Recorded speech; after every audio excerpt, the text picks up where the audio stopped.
हम लोग बात करने वाले हैं नेक्स्ट टॉपिक की, विच इज़ साउंड वेव। इससे पहले हम लोगों ने काफ़ी सारे टॉपिक कवर अप किए थे, ठीक है। इसके बाद जो टॉपिक आ रहा है वो कौन सा है आपका, साउंड वेव, ठीक है। साउंड वेव क्या होता है, व्हाट इज़ साउंड वेव, ठीक है। जैसे अपन लाइट का डेफिनेशन बोलते हैं, वैसे सेम किसका डेफिनेशन होगा आपका यहाँ का, साउंड का। लाइट का डेफिनेशन क्या बोलते हैं कि light is an invisible form of energy which causes the sensation of hearing. वैसे यहाँ पर क्या होगा, sound is an invisible form of energy which causes sensation of vision. Light में क्या आया था, विजन आया था, यहाँ क्या आएगा, हियरिंग आएगा। डेफिनेशन क्या है, light is an sound is an invisible form of energy which causes a sensation of hearing. Sound क्या है, एक फॉर्म ऑफ एनर्जी है, ऑब्वियस सी बात है, ठीक है। WP वर्क एनर्जी पावर में आपने पढ़ा होगा टाइप्स ऑफ एनर्जी में कि साउंड भी क्या है, फॉर्म ऑफ एनर्जी है। वैसे ही यहाँ पर साउंड क्या है, form of energy which causes the sensation of hearing. ये हमें कैसे सुनाई दे, इसका सेंस कैसे करते हैं, हियरिंग से, ठीक है। तो साउंड क्या है आपका, sensation of hearing which causes the sensation of hearing, ठीक है। तो साउंड क्या है, form of energy which causes the sensation of hearing. ये इसका बहुत ही कॉमन सा डेफिनेशन है। अब बात करते हैं किसकी, प्रोडक्शन ऑफ साउंड वेव की। किसकी बात करने वाला हूँ मैं यहाँ पे, प्रोडक्शन ऑफ साउंड वेव की। ये प्रोडक्शन होता क्या है, साउंड वेव प्रोड्यूस कैसे होता है। देखो फर्स्ट ऑफ ऑल बात की जाए साउंड वेव के प्रोडक्शन की, तो सिर्फ एक लाइन में अगर वन वर्ड अगर आपको आंसर देना होगा तो क्या बोलोगे, sound waves produce due to the vibration of the body. एक लाइन में किस्सा खत्म। क्या बोलेंगे, sound waves produce due to the vibration of the body. कैसे प्रोड्यूस होता है sound wave, due to the vibration of the body. मैं थोड़ा फील कराता हूँ आपको कैसे होता है ये। Sound wave is produce due to the vibration of the body का मतलब क्या बोला है कि कोई भी बॉडी जब वाइब्रेट करती है तो उसमें होता क्या है, साउंड प्रोड्यूस होता है। जैसे कि एग्जाम्पल के लिए ये ले लेते हैं, अभी हो क्या रहा है इस केस में, ये जो सॉलिड सरफेस है क्या कर रही है, वाइब्रेट कर रही है। ये सॉलिड सरफेस क्या कर रहा है, यहाँ पे वाइब्रेट कर रहा है, ठीक है। तो यहाँ पर ही क्या हो रहा होगा, साउंड प्रोड्यूस हो रहा होगा, ठीक है। जैसे कि आपने देखा होगा गिटार में आप बजा रहे हैं, गिटार इस तरह बजा रहे हैं, तो जब गिटार बजाएंगे तो क्या होगा, जो स्ट्रिंग है उसकी जो स्ट्रिंग्स है वो क्या करेंगी, वाइब्रेट करेंगी, और साउंड प्रोड्यूस होगा। ड्रम आप बजाएंगे, बीट करेंगे तो क्या होगा, उसका जो सरफेस है, मेम्ब्रेन है, वो वाइब्रेट करेगा, और वाइब्रेट करेगा तो क्या होगा, साउंड प्रोड्यूस होगा, ठीक है। तो हर एक चीज़ जिसमें साउंड प्रोड्यूस हो रहा है मतलब क्या बोलेंगे, due to the vibration of the body, ठीक है। जैसे हर एक बॉडी का जो वाइब्रेटिंग पार्ट है वो अलग अलग होता है। एग्जांपल की अगर साउंड की बात करें गिटार की, तो उसका वाइब्रेटिंग पार्ट क्या होगा आपका, स्ट्रिंग को स्ट्रेच करोगे साउंड प्रोड्यूस होगा। किसी ड्रम की बात करें उसका वाइब्रेटिंग पार्ट कौन सा होगा, तो आप बोलेंगे कि सर ड्रम का जो सरफेस है मेम्ब्रेन, उसको अगर मैं स्ट्रेच करूंगा, बीट करूंगा तो क्या होगा, साउंड प्रोड्यूस होगा। अगर मैं बात करूँ किसी फ्लूट की, तो फ्लूट में वाइब्रेटिंग पार्ट कौन सा होगा आपका, एयर कॉलम। मैं एयर ब्लो कर रहा हूँ, इस तरह कर रहा हूँ तो साउंड प्रोड्यूस हो रहा है, ठीक है। अगर मैं अपनी बॉडी, ह्यूमन बॉडी की बात करूँ कि ह्यूमन बॉडी में कौन सा ऐसा पार्ट है जो साउंड प्रोड्यूस करने में हेल्प कर रहा है, आप बोलेंगे वॉइस बॉक्स। फिजिक्स में मैं क्या बोलूँगा, वॉइस बॉक्स, या इसको क्या बोलते हैं, लैरिंक्स, LARYNX, लैरिंक्स, ठीक है। वॉइस बॉक्स बोलते हैं या फिर लैरिंक्स बोलते हैं, एक ही बात है, ठीक है। तो ये अलग अलग डिफरेंट बॉडी का जो डिफरेंट वाइब्रेटिंग पार्ट होता है, सबका डिफरेंट होता है, इसमें हमें कंफ्यूज नहीं होना। तो बात करते हैं प्रोडक्शन की, तो प्रोडक्शन कैसे हो रहा है, due to the vibration of the body. कोई भी बॉडी जब वाइब्रेट करेगी तो क्या होगा, साउंड प्रोड्यूस होगा। कोई भी बॉडी जब वाइब्रेट करती है तो साउंड प्रोड्यूस होता है, ठीक है। ये आपका प्रोडक्शन हो गया। प्रोडक्शन काफ़ी आसान है, कोई मतलब नया चीज़ नहीं है, तुरंत थ्योरेटिकल है। ज़्यादा ऑब्जेक्टिव क्वेश्चन पूछेगा, और क्या पूछेगा ऑब्जेक्टिव क्वेश्चन में, ये कौन सी बॉडी में किस तरह का पार्ट वाइब्रेट करता है, ठीक है। बात करते हैं नेक्स्ट, प्रोडक्शन के बाद प्रोपगेशन।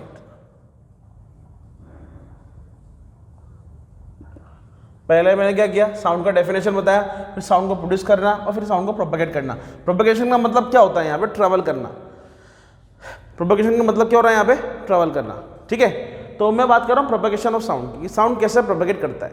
तो अगर फिर से वही बात की अगर मैं वन वर्ड में बोलूँ तो sound produced in the form of longitudinal wave. Sound कैसे प्रोपगेट करता है, in the form of longitudinal wave. आपको याद है मैंने लॉन्गिट्यूडनल वेव पढ़ाया था, और मैंने क्या बोला था लॉन्गिट्यूडनल वेव में, कि particle of the medium vibrate in the direction of the wave propagation. के मीडियम का पार्टिकल क्या करते हैं, आपके वाइब्रेट करते हैं in the direction of the wave propagation, ठीक है। I repeat the line, particle of the medium vibrate in the direction of the wave propagation. Medium के पार्टिकल क्या करते हैं, वाइब्रेट करते हैं in the direction of the wave propagation. जिस direction में वेव प्रोपगेट करती है उसी डायरेक्शन में मीडियम के पार्टिकल भी वाइब्रेट करते हैं। एग्जाम्पल के लिए मैं ये मीडियम की बात कर रहा हूँ, ये मीडियम कौन सा है आपका, एयर मीडियम है। मैं बोल रहा हूँ और आप लोग क्या खड़े हैं, आप लोग बैठे हुए लाइव क्लास चल रही है, आप लोग बैठे हुए, इमेजिन कर लीजिए। और जब मैं बोल रहा हूँ तो मेरी साउंड एनर्जी किसको मिल रही है? सीधी सीधी आपको नहीं मिल रही, एयर के पार्टिकल्स को मिल रही है। और एयर के पार्टिकल क्या कर रहे हैं? एनर्जी लेकर वाइब्रेट कर रहे हैं। किस डायरेक्शन में? जिस डायरेक्शन में साउंड का जो सोर्स ऑफ साउंड है वो है। जैसे कि मैं इस डायरेक्शन में खड़ा हुआ हूँ तो साउंड इस डायरेक्शन, पार्टिकल इस डायरेक्शन में जा रहे होंगे। मैं इधर खड़ा हो जाऊंगा तो पार्टिकल का जो डायरेक्शन ऑफ मोशन है मेनली ये होगा। अगर मैं इधर खड़ा हो जाऊंगा तो मेरा सोर्स ऑफ साउंड इधर होगा, तो पार्टिकल का जो डायरेक्शन होगा वाइब्रेशन का वो भी इधर ही होगा, राइट। ठीक है, तो मैंने क्या बोला कि जो प्रोडक्शन है साउंड वेव का कैसे होता है? In the direction of the wave propagation. कैसे देखा हम लोगों ने? लॉन्गिट्यूडनल वेव से। ठीक है, और इसको थोड़ा डीपली समझे तो समझते हैं कि मेरे पास एक प्रोंग है। समझते हैं प्रोंग?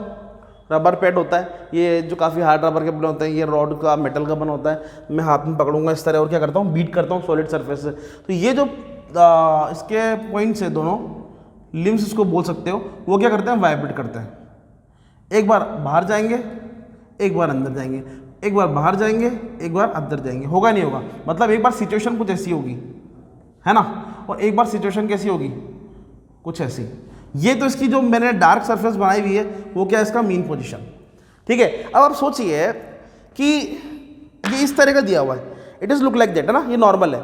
अब जैसे मैं इसको बीट करूँगा तो एक बार दूर जाएगा, फिर पास आएगा, फिर दूर जाएगा, फिर पास आएगा। ये इसका मीन पोजीशन था, राइट। अब सोचिए कि इसके सराउंडिंग में क्या होगा? बहुत सारे एयर के पार्टिकल होंगे या नहीं होंगे? पहले सोचिए। यहाँ की बात कर रहा हूँ मैं नॉर्मल बना लेता हूँ एक। ये सराउंडिंग में बहुत सारे एयर के पार्टिकल होंगे, बाहर अंदर हर जगह। जैसे ये बाहर जाएगा तो पार्टिकल को टकराएगा और पार्टिकल क्या करेंगे? वाइब्रेट करेंगे, कोलाइड करेंगे। तो जब ये बाहर जाएगा इस तरह तो पार्टिकल टकराएंगे, बाहर जाएंगे। इधर बाहर जाएगा, कुछ पार्टिकल अंदर कंप्रेस होंगे, कुछ पार्टिकल बाहर जाएंगे। तो हो क्या रहा है इस सिचुएशन में कि पार्टिकल को एनर्जी मिल रही है, और किससे मिल रही है? इस प्रोंग से, सॉलिड सरफेस से। ठीक है, मैं ऐसा कर देता हूँ ना सिंपली। ये देखिए मैंने हाथ रखा हुआ है, डेफिनेटली हाथ के सराउंडिंग क्या होगा? बहुत सारे एयर के पार्टिकल होंगे, और मैंने इस तरह किया, मतलब मीडियम को डिस्टर्ब किया। मतलब पार्टिकल क्या कर रहे होंगे? जैसे मैं इस तरह कर रहा हूं तो पार्टिकल क्या कर रहे होंगे? इस डायरेक्शन में प्रोगेट कर रहे होंगे, चल रहे होंगे, ट्रेवल कर रहे होंगे इसी डायरेक्शन में। ठीक है, तो मेरा स्टेटमेंट क्या है? प्रोपगेशन में किसकी तरह ट्रेवल करते हैं पार्टिकल? लॉन्गिट्यूडनल वेव की फॉर्म में ट्रेवल करते हैं। लॉन्गिट्यूडनल वेव क्या था? Particle of the medium vibrate in the direction of the wave propagation. के मीडियम के पार्टिकल कहाँ वाइब्रेट करते हैं? In the direction of the wave propagation. ठीक है, सेम काम का कहाँ देख रहे हो आप? प्रोंग में सेम एक्टिविटी अगर आप देखेंगे किसी बुक्स में तो डायरेक्टली क्या दिया होगा? इस तरह का प्रोंग बनाया होगा, यहाँ पर कुछ पार्टिकल इस तरह दिखा रखे होंगे उसने कि जब दूर जाएगा प्रोंग की जो मीन पोजीशन है वो ये थी, है ना। जब ये दूर जाएगा तो इसके पार्टिकल जितने भी कॉन्टैक्ट में आए वो क्या करेंगे? वो भी दूर जाएंगे, वाइब्रेट करेंगे। ठीक है, इसको आप ऐसा भी और थोड़ा फील कर सकते हो कि जब मैंने बोलना स्टार्ट किया, आप सोचिए कि मैं यहाँ से बोल रहा हूँ, ये मेरा सोर्स ऑफ साउंड है, राइट, ये मेरा सोर्स ऑफ साउंड है। अब मेरे और जस्ट बाहर के जो एयर के पार्टिकल्स हैं उनके बीच में कोई गैप, बहुत छोटा मोटा गैप होगा। ठीक है, जैसे मैंने बोलना स्टार्ट किया तो मेरी एनर्जी, साउंड एनर्जी किसको मिली? जस्ट पास में जो एयर की लेयर होगी उसको मिली। ठीक है, इमेजिन करिए किसको मिलेगी लेयर? जस्ट पास में जो लेयर है एयर की उसको मिलेगी। ठीक है, मान लेते हैं फर्स्ट लेयर है, ये सेकंड लेयर है, फिर ये थर्ड लेयर है, ये फोर्थ लेयर है, इस तरह कंटिन्यूसली बहुत सारी इनफाइनाइट लेयर है, और ये क्या करेगी? साउंड को प्रोपेगेट करने में हेल्प करेगी। जैसे मैंने बोला हाय, हाउ आर यू, तो एनर्जी किसको मिली? फर्स्ट लेयर को। जैसे इसको एनर्जी मिली, इसने क्या किया? एनर्जी लेके वाइब्रेट किया, और वाइब्रेट करके कहाँ गई? टकरा गई पास वाले लेयर से, और इसने अपनी एनर्जी किसको ट्रांसफर कर दी? पास वाले लेयर को, और फिर कहाँ गई? वापस मेरे पास। वाइब्रेट करना है मतलब जाएगा आएगा, जाएगा आएगा, जाएगा आएगा, इस तरह चल रहा होता है ये ना। तो अभी एनर्जी किसके पास है? सेकंड वाले लेयर के पास, और पीछे कौन है? थर्ड वाले लेयर। जैसे एनर्जी सेकंड को मिलेगी, ये क्या करेगी? जाएगी, टकराएगी, और अपनी एनर्जी इसको दे देगी थर्ड लेयर को, और फिर वापस कहाँ जाएगी? अपनी मीन पोजीशन पे। तो रिजल्टेंट डिस्प्लेसमेंट जो होता है पार्टिकल का, वो तो कभी चेंज होता नहीं है। पार्टिकल जहाँ पर था इनिशियली, फाइनल भी वही रहने वाला है। Is it clear?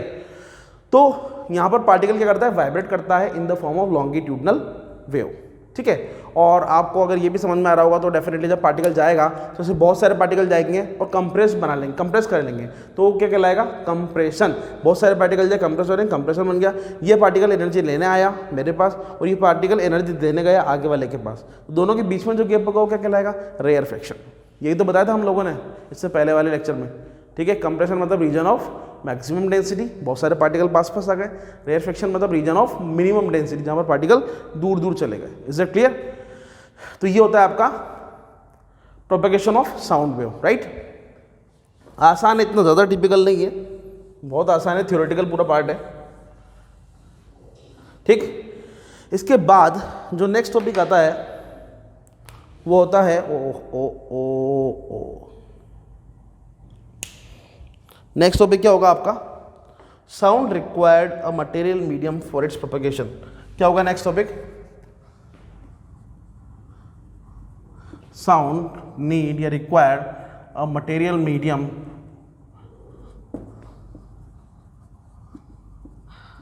For its propagation. Sound की रिक्वायरमेंट बता रहा है, साउंड को ट्रैवल करने के लिए किसी मीडियम की रिक्वायरमेंट होती है, सब बोल रहा है ये। अगर आपको याद है तो लास्ट लेक्चर में हम लोगों ने डिस्कस भी किया था, उसमें बोला था हम लोगों ने कि साउंड एक मैकेनिकल वेव है। मैकेनिकल वेव क्या होता है, कैसी वेव जिनको ट्रैवल करने के लिए किसी मीडियम की रिक्वायरमेंट होती है ना। Mechanical wave are those wave which required a material medium for its propagation. याद आ रहा है, it can not travel through vacuum, ये वैक्यूम से ट्रेवल नहीं करती। इसको ट्रेवल करने के लिए क्या रिक्वायरमेंट है, इसको कोई मटेरियल मीडियम रिक्वायरमेंट है। मटेरियल मीडियम कौन सा होता है आपका, सॉलिड, लिक्विड और गैस। याद आ रहा है। तो वैसे ही यहाँ पर इसको प्रूव करने के लिए यहाँ पर छोटी सी एक्टिविटी है कि साउंड को ट्रेवल करने के लिए किसी मीडियम की रिक्वायरमेंट होती है, इसको प्रूव करना है। इसके लिए यहाँ पर छोटी सी एक एक्टिविटी हम लोग प्लान कर रहे हैं हर बुक में, और बहुत कॉमन एक्टिविटी, मतलब इतना बड़ा पार्ट नहीं है ये। मैंने एक जार लिया है मेड अप ऑफ ग्लास, ऐसे समझ लीजिए, ठीक है। और मैं यहाँ पर क्या कर रहा हूँ, इससे कनेक्ट कर रहा हूँ एक बेल, और उससे सेल वगैरह सब कनेक्ट कर देता हूँ। यहाँ पे एक बेल मैंने यहाँ पर लगाया हुआ है, और यहाँ पर मैं एक स्विच लगा देता हूँ इस जगह ऑन ऑफ के लिए, ठीक है। ये मैंने स्विच लगा दिया है, ठीक है। और ये जो उसका एंड है, इसको मैंने क्या किया, पैक किया है एयर टाइट कॉर्क से। किससे पैक किया मैंने, एयर टाइट कॉर्क से। इसका मतलब क्या होगा कि इसके अंदर, इस जार के अंदर पहले से जो एयर है वहीं रहेगी, बाहर नहीं निकलेगी, और बाहर वाली एयर अंदर नहीं जाएगी। ये इसका मतलब होता है एयर टाइट का। इससे क्लियर, मतलब अंदर की एयर अंदर, बाहर की एयर बाहर, ठीक। ये बेल है, ये पूरा अरेंजमेंट जो दिया हुआ है, बेल समझ लेते हैं इसको, पूरा ड्रॉ करने की जरूरत नहीं है, समझना है बस, ठीक है। तो यहाँ पर मैंने क्या किया, जब मैं इसको ऑन करूँगा, पूरे सिस्टम को ऑन करूँगा, तो क्या होगा, इसमें करंट फ्लो होगा, और ये बेल क्या होगा, रिंग करने लगेगा। और ये बेल जब रिंग कर रहा है तो डेफिनेटली अभी मीडियम कौन सा है आपका, सराउंडिंग मीडियम क्या है, इसके अंदर एयर भरा हुआ है। तो डेफिनेटली आपको बाहर, अगर मैं यहाँ खड़ा होकर सुनता हूँ तो क्या आपको सुनाई देगा या नहीं देगा इसका साउंड? आंसर इज यस, सुनाई देगा। ऐसा है क्या कि मैं रूम के अंदर पढ़ा रहा हूँ माइक से, तो बाहर कोई बंदा गेट पे खड़ा हुआ है तो बिल्कुल नहीं सुनाई देगी उसको आवाज़? ऐसा नहीं है, कुछ ना कुछ तो सुनाई देगी ना। वैसे ही मैं यहाँ खड़ा हूँ तो डेफिनेटली अंदर अगर कोई साउंड क्रिएट हो रहा है, साउंड हो रहा है, तो डेफिनेटली मुझे बाहर सुनाई देगा, ठीक है। क्लियर है। अब मैं क्या कर रहा हूँ, यहाँ पर एक छोटा सा हॉल करके इस वाले पार्ट को कनेक्ट कर दे रहा हूँ मैं, किससे, सक्सेशन पंप से। किससे कनेक्ट कर दे रहा हूँ मैं, सक्सेशन पंप से, या वैक्यूम पंप समझ लीजिए। ये मैंने क्या लगा दिया यहाँ पर, वैक्यूम पंप लगा दिया, ड्रेन कर दिया मतलब यहाँ से, ठीक है। अब मैंने जब वैक्यूम पंप लगाया, इसका काम क्या होगा कि जितने भी एयर अंदर है उसको एग्जॉस्ट करके खींच के बाहर निकाल के फेंक दे, उसका काम है, ठीक है। मुझे साउंड सुनाई दे रहा है, बेल अभी ऑन है, बंद नहीं करने वाला हूँ मैं इसको, कंटिन्यूस चल रहा है, साउंड सुनाई दे रहा है मुझे रेगुलर बेसिस पे। मैं यहाँ पर वैक्यूम पंप, किसी दूसरा बंदा आया, एक ऑब्जर्वर आया, उसने क्या किया, वैक्यूम पंप कनेक्ट किया इससे और ऑन कर दिया। वैक्यूम पंप क्या काम कर रहा है, एयर के पार्टिकल को ड्रेन करके बाहर निकाल के फेंक दे रहा है, ठीक है। अब जैसे ये ऑन होगा वैसे ही धीरे धीरे धीरे धीरे क्या होगा, अंदर के एयर के पार्टिकल बाहर जाएंगे। तो साउंड को ट्रैवल करने के लिए जो रेस्पॉन्सिबल है अब तक वो कौन था, एयर के पार्टिकल्स। जब पार्टिकल ही बाहर चले जाएंगे तो क्या आपको बाहर खड़े होकर साउंड सुनाई देगा? Answer is no. मतलब जैसे जैसे पार्टिकल बाहर जाते रहेंगे वैसे वैसे साउंड का इंटेंसिटी कम होता जाएगा, मतलब आपको धीरे धीरे कम सुनाई देगा। सोचो लॉजिकली, क्या थोड़ी देर बाद जब सारे के सारे पार्टिकल, मतलब 100% एफिशिएंसी तो नहीं होगी, समझ लीजिए कि मैक्सिमम एयर बाहर चली गई, तो क्या बाहर साउंड सुनाई देगा? आंसर इज नो, साउंड सुनाई नहीं देगा। रीजन समझ में आ गया? क्योंकि अंदर एयर के पार्टिकल नहीं होंगे। क्या बेल अब भी बज रहा होगा? यस। क्या किसका बेल का साउंड सुनाई देगा? नो। इसका मतलब क्या यहाँ पर आपका कंक्लूजन निकल रहा है? कंक्लूजन ये निकल रहा है कि sound required a material medium for it's propagation, कि साउंड को ट्रैवल करने के लिए, प्रोपगेशन मतलब क्या होता है आपका ट्रैवल करना, ट्रैवल करने के लिए किसी मीडियम की रिक्वायरमेंट होती है। पहले यहाँ पर एयर मीडियम था, सुनाई दे रहा था, एयर को मैंने बाहर निकाल दिया किसी भी अरेंजमेंट से। प्रॉब्लम वो नहीं कि अरेंजमेंट क्या है, प्रॉब्लम ये है कि निकल गया है, बस ये समझना है। जब निकाल दिया मैंने बाहर तो क्या होगा, धीरे धीरे इसका इंटेंसिटी कम होता जाएगा, कुछ देर बाद मुझे साउंड सुनाई नहीं देगा। तो यहाँ पर ये एक्टिविटी हमें कंफर्म कर रही है कि sound need a material medium for it's propagation, कि साउंड को ट्रेवल करने के लिए मटेरियल मीडियम की रिक्वायरमेंट होती है। और मटेरियल मीडियम क्या होता है मैंने कल भी बताया था, कोई सा भी सॉलिड ले सकते हैं आप, लिक्विड या फिर गैस, ठीक है। ये आपका क्या रहेगा, मटेरियल मीडियम। साउंड को ट्रेवल करने के लिए मटेरियल मीडियम की रिक्वायरमेंट होती है, ठीक है। तो दैट्स इट, नेक्स्ट टॉपिक करते हैं। Thank you.